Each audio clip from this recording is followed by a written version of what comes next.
The US and China just went to war, not with weapons, but with $800 billion. And nobody's walking away clean. Most people think the US and China have been at war for years, and in some ways, they have been. But what happened in 2025 was completely different. This was not a cold shoulder. This was not a diplomatic complaint filed in some Geneva conference room. This was a full-scale economic attack, launched at the highest speed, with the highest stakes, with both sides refusing to blink.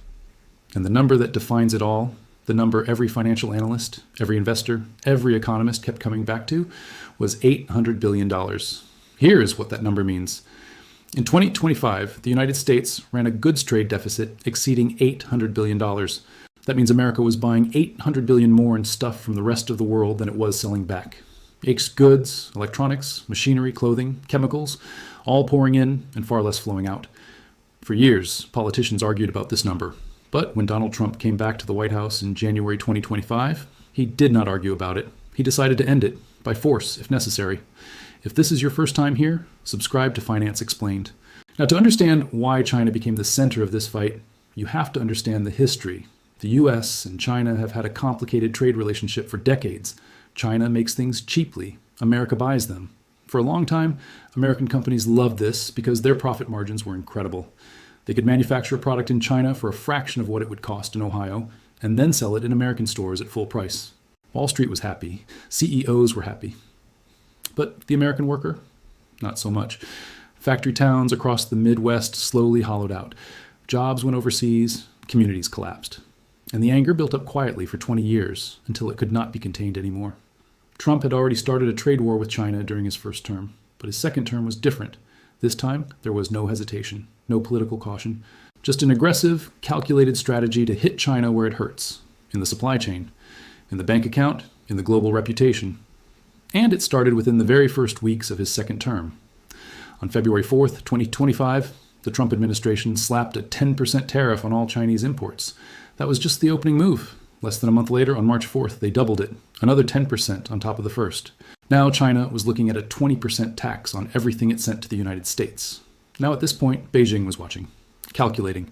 They hit back with targeted tariffs of their own, 15% on American chicken, wheat, corn, and cotton, another 10% on soybeans, pork, beef, dairy, and fruits. These were not random choices. China was aiming directly at the heart of American agriculture. Red state farmers, Trump's own base. It was a message. You hit us, and we will make your voters feel it. But Washington did not stop, not even close. Because what came next in April 2025 was something nobody had seen in modern economic history. On April 2nd, Trump stood up and announced what his team called Liberation Day. He declared a sweeping new set of tariffs, a 34% reciprocal tariff on Chinese goods, on top of everything that was already in place. He cited China's own trade barriers, which he claimed averaged 67%, and said America was simply doing the same thing back.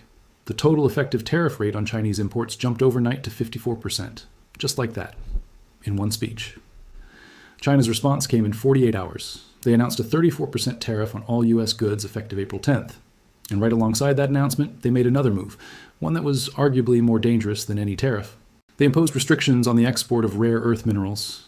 These are the raw materials that go into smartphones, electric vehicles, military technology, and semiconductors. China controls roughly 80% of the world's refined rare earth supply. They had just weaponized it.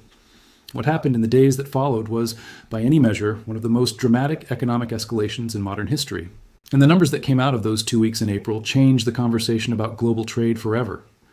When China restricted rare earth exports, most Americans shrugged. Most people had no idea what rare earths even were. But inside every major tech company, every defense contractor, every electric vehicle manufacturer in the United States, the phones started ringing. Because without those minerals, production stops. You cannot build a fighter jet without neodymium. You cannot build a semiconductor without cerium. You cannot build the batteries that power Teslas and iPhones without a dozen other elements that China had just decided to weaponize. This was not just a trade move. This was China sending a message to every boardroom in America. We are serious, and we are willing to go all the way. And Washington responded by going all the way too. On April 9th, 2025, the Trump administration announced another escalation. The total tariff rate on Chinese goods was now sitting at 145%. 145. Think about that for a second. If a Chinese factory made a product worth $1 and they shipped it to the United States, American importers now had to pay $1.45 just in taxes before a single customer touched it. That is not a tariff anymore. That is a wall. An economic wall designed to make buying Chinese goods so expensive that American companies would have no choice but to look somewhere else. China came back with 84% on American imports. The number sounds smaller, but the intent was identical. Make American goods unaffordable. Make American farmers bleed. Make enough economic pain in enough red states that political pressure eventually forces Washington to back down. Both sides were now locked in, and neither one was willing to be the first to blink. The American stock market noticed immediately. In the 2 weeks following Liberation Day, markets dropped sharply. Investors had priced in some level of tariff escalation. They had not priced in 145%. Retirement accounts took hits. Consumer confidence dropped. And the companies that had built their entire supply chains around cheap Chinese manufacturing were suddenly staring at an existential problem with no easy solution. Apple was one of the names that kept coming up. The company assembles the vast majority of its products in China. When tariffs hit 145%, analysts started doing the math, and the numbers were brutal. To fully move production out of China, Apple would need years and billions of dollars. In the short term, the only option was to absorb the cost, or pass it directly to consumers. A phone that used to cost $1,000 now had a supply chain tax baked into its price. American consumers were going to feel this whether they knew about trade policy or not. And it was not just Apple. Walmart, Target, Nike, every major retailer that had built its business model around affordable Chinese-made products was suddenly reevaluating everything. Walmart's CEO came out publicly and said prices were going to rise across categories. And this was not a political statement. It was just math. When your cost goes up, your price goes up. The tariff that Trump said would punish China was also inevitably taxing the American consumer every time they walked into a store. The job market started showing cracks, too. Manufacturing sectors directly exposed to the trade war started shedding workers. The Minneapolis Federal Reserve tracked what they called 2 separate channels of job losses: direct losses in industries that relied on Chinese inputs and indirect losses in communities that depended on those industries. Factory towns that had survived previous downturns started feeling real pressure again. The irony was not lost on economists. The tariffs were sold as a way to bring manufacturing jobs back to America. But in the short term, they were destroying the jobs that existed in companies that depended on Chinese parts and materials to operate. Meanwhile, something interesting was happening at American ports. In the months before Liberation Day, when the tariff announcements were being signaled, American businesses had done exactly what you would expect smart businesses to do. They panicked and imported everything they could get their hands on. Warehouses filled up. Container ships lined up at ports. Companies were stockpiling goods, electronics, clothing, furniture, everything, trying to get it all in before the tariff wall went up. This pre-tariff rush was actually one of the reasons the U.S. trade deficit had ballooned so dramatically in early 2025. The deficit numbers looked terrible on paper, but part of it was American businesses trying to insulate themselves from the coming storm. China was watching all of this with a calculated patience, because Beijing had one significant advantage that Washington could not easily counter. China's government does not answer to voters the way the American government does. When an authoritarian system decides to absorb economic pain, it can make that decision without a midterm election, without a press conference, without an angry senator demanding answers. The Chinese Communist Party could tell its population, this is going to hurt for a while and we are going to endure it. Try doing that in a democracy where voters feel every price increase at the grocery store. That asymmetry, the difference in political tolerance for pain, was always the hidden variable in this war. And by summer 2025, it was becoming clear that this fight was going to be longer, uglier, and more expensive than either side had originally calculated. By the time summer 2025 arrived, the trade war had stopped being an abstract political story and started being a real economic event that people could feel in their daily lives. Inflation, which had just started to cool down after years of post-pandemic pressure, was ticking back up. Economists at major institutions started revising their growth forecasts downward. The Federal Reserve was in an uncomfortable position. Raising rates to fight inflation meant slowing down an economy that was already taking hits from the trade disruption. It was like trying to treat a fever while the patient was also bleeding. The rare earth situation had become its own separate crisis running alongside the tariff war. China's export restrictions on critical minerals were not a complete ban. They were a slow squeeze. Licenses required. Paperwork delayed. Shipments held at customs for inspections that somehow took weeks instead of days.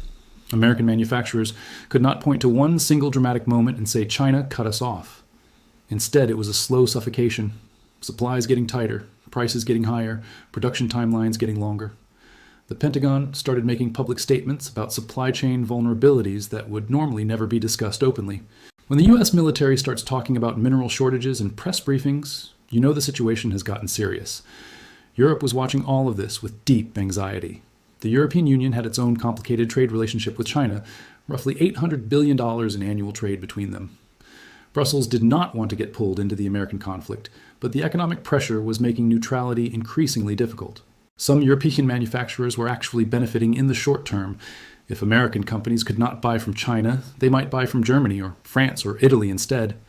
But the bigger fear was that China might retaliate against European companies that were seen as siding with Washington. The EU spent most of 2025 trying to walk a tightrope between its most important security partner and its largest trading partner, and the rope kept getting thinner. Southeast Asia became one of the most important geopolitical chess pieces of the entire conflict. Vietnam, Malaysia, Thailand, Indonesia, these countries were suddenly at the center of a global supply chain reshuffling. American companies desperate to move production out of China were looking at these countries as alternatives. Vietnamese factory capacity was being snapped up faster than it could be built. But here was the problem. Many of the goods being labeled made in Vietnam or made in Malaysia were actually Chinese products that had been lightly processed and rerouted to avoid tariffs. Washington knew this. Customs enforcement tightened.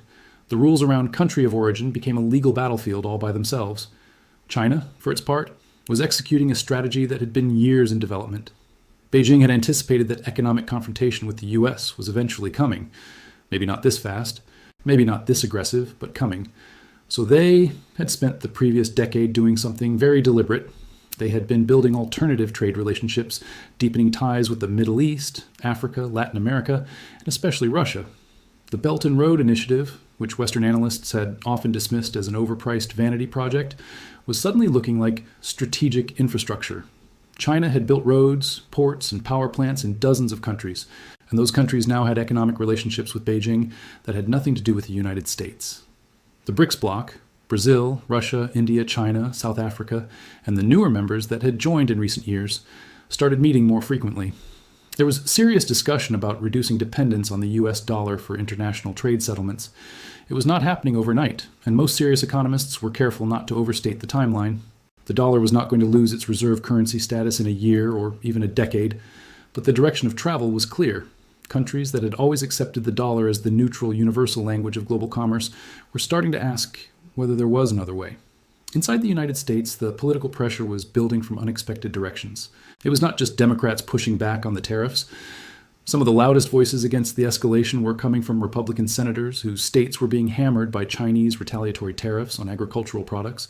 Soybean farmers in Iowa, pork producers in North Carolina, cotton growers in Texas. These were Trump voters watching their export markets disappear in real time. China had been one of the largest buyers of American agricultural products, and now that relationship was effectively frozen. The farm lobby, one of the most powerful in Washington, was making calls and sending letters and showing up at meetings demanding relief. The Treasury Department and the U.S. Trade Representative's Office started quiet back-channel conversations with their Chinese counterparts. Nothing public, no announcements. Just careful, deniable diplomatic contact to test whether there was any room for de-escalation. China's response was measured and deliberate. They were willing to talk, but not while being publicly pressured. Any negotiation would have to happen on terms that allowed Beijing to save face. That was not a small ask. In Chinese political culture, the appearance of backing down under threat is something the Communist Party simply cannot afford. If Beijing was going to reduce tariffs or ease rare earth restrictions, it needed to look like a choice, not a concession. This was the diplomatic puzzle sitting in front of both governments as the Northern Hemisphere moved into autumn. The economic damage was real and mounting on both sides, but neither government had found a path that allowed them to step back without looking weak. And in the meantime, $800 billion of trade between the world's two largest economies had been thrown into chaos, and the rest of the world was holding its breath. The breakthrough, when it finally came, did not look like a victory for either side. That was almost certainly by design. In October 2025, representatives from Washington and Beijing met in what was described publicly as a broad economic dialogue. Behind closed doors, both governments had quietly accepted something that neither wanted to say out loud. The full-scale tariff war was hurting both of them more than either had originally projected, and a path out needed to be found before the damage became permanent. The deal that emerged from those talks was careful and conditional. The United States agreed to roll back some of the most aggressive tariff escalations. China agreed to ease its rare earth export restrictions and cooperate more seriously on fentanyl precursor chemicals, a domestic political priority for Washington that gave the Trump administration something it could point to as a win. Both sides presented the agreement to their domestic audiences differently. Washington called it a hard-won concession from Beijing. Beijing called it a strategic repositioning on their own terms. Both narratives were technically true, which is exactly how diplomacy works when neither side can afford to lose. But here is what the agreement did not do. It did not end the trade war. It paused it. The core tariffs were still in place. The structural disagreements about technology transfer, about intellectual property, about China's state subsidies to its own industries, about Taiwan, about the South China Sea, none of that changed. What changed was the temperature. The situation went from a full boil to a simmer, and a simmering conflict can reignite faster than most people think. January 2026 brought another signal from Beijing. China announced it was slashing tariffs on 935 separate product categories. On the surface, it looked like a peace gesture, but analysts who looked closely at the list noticed something interesting. Most of the items were raw materials and industrial inputs that Chinese manufacturers needed to keep their own factories running. This was not generosity. This was China securing its own supply chain under the cover of appearing reasonable. Smart move. Exactly the kind of calculated diplomacy Beijing has always been better at than it gets credit for. The numbers from 2025 told a complicated story.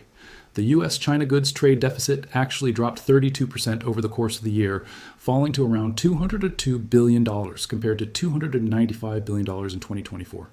On paper, that sounds like the tariffs worked. But the overall U.S. trade deficit, the total gap between what America buys from the world and what it sells, still exceeded $800 billion for the year. What happened was that American imports simply shifted from China to other countries. Vietnam stepped in, Mexico stepped in. Some manufacturing came back to the U.S., but not nearly as much as the tariff architects had hoped.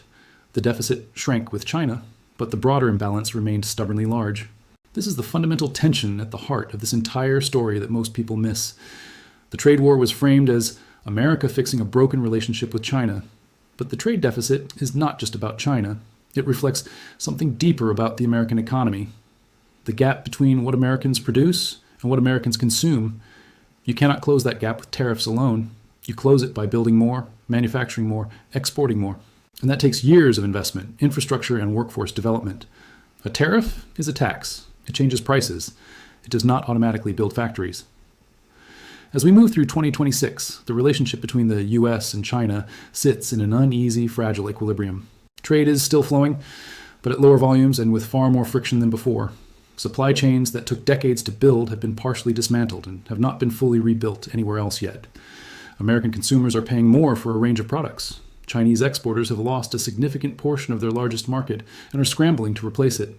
Both economies absorbed real damage in 2025. The question that nobody can answer with confidence right now is what happens next time, because there will be a next time. The structural competition between the United States and China is not a policy dispute that one administration can resolve. It is a generational rivalry between two systems, two worldviews, two visions of how the global order should be organized. The $800 billion war of 2025 was one chapter in a story that is still being written. The tariffs may ease, the rhetoric may cool, but the underlying contest over technology, over trade, over influence, over who sets the rules, that contest is not going anywhere. What you just watched is one of the most consequential economic stories of our time, and most people scrolling through their phones right now have no idea how deep it goes. That is exactly why Finance Explained exists, to take the real numbers, the real events, the real decisions being made in Washington and Beijing, and break them down in a way that actually makes sense. If this video gave you a clearer picture of what is happening in the world, do one thing right now. Drop a comment below and tell us what you think. Do you think the US can win this war? Do you think China will back down? Or do you think both sides are heading towards something even bigger? We read every single comment and we want to know where you stand. And if you know someone who should be watching this, a friend, a family member, a coworker who keeps wondering why prices are going up and why the economy feels unstable, share this video with them right now, because this story affects everyone. Whether they know it or not, we will see you in the next one.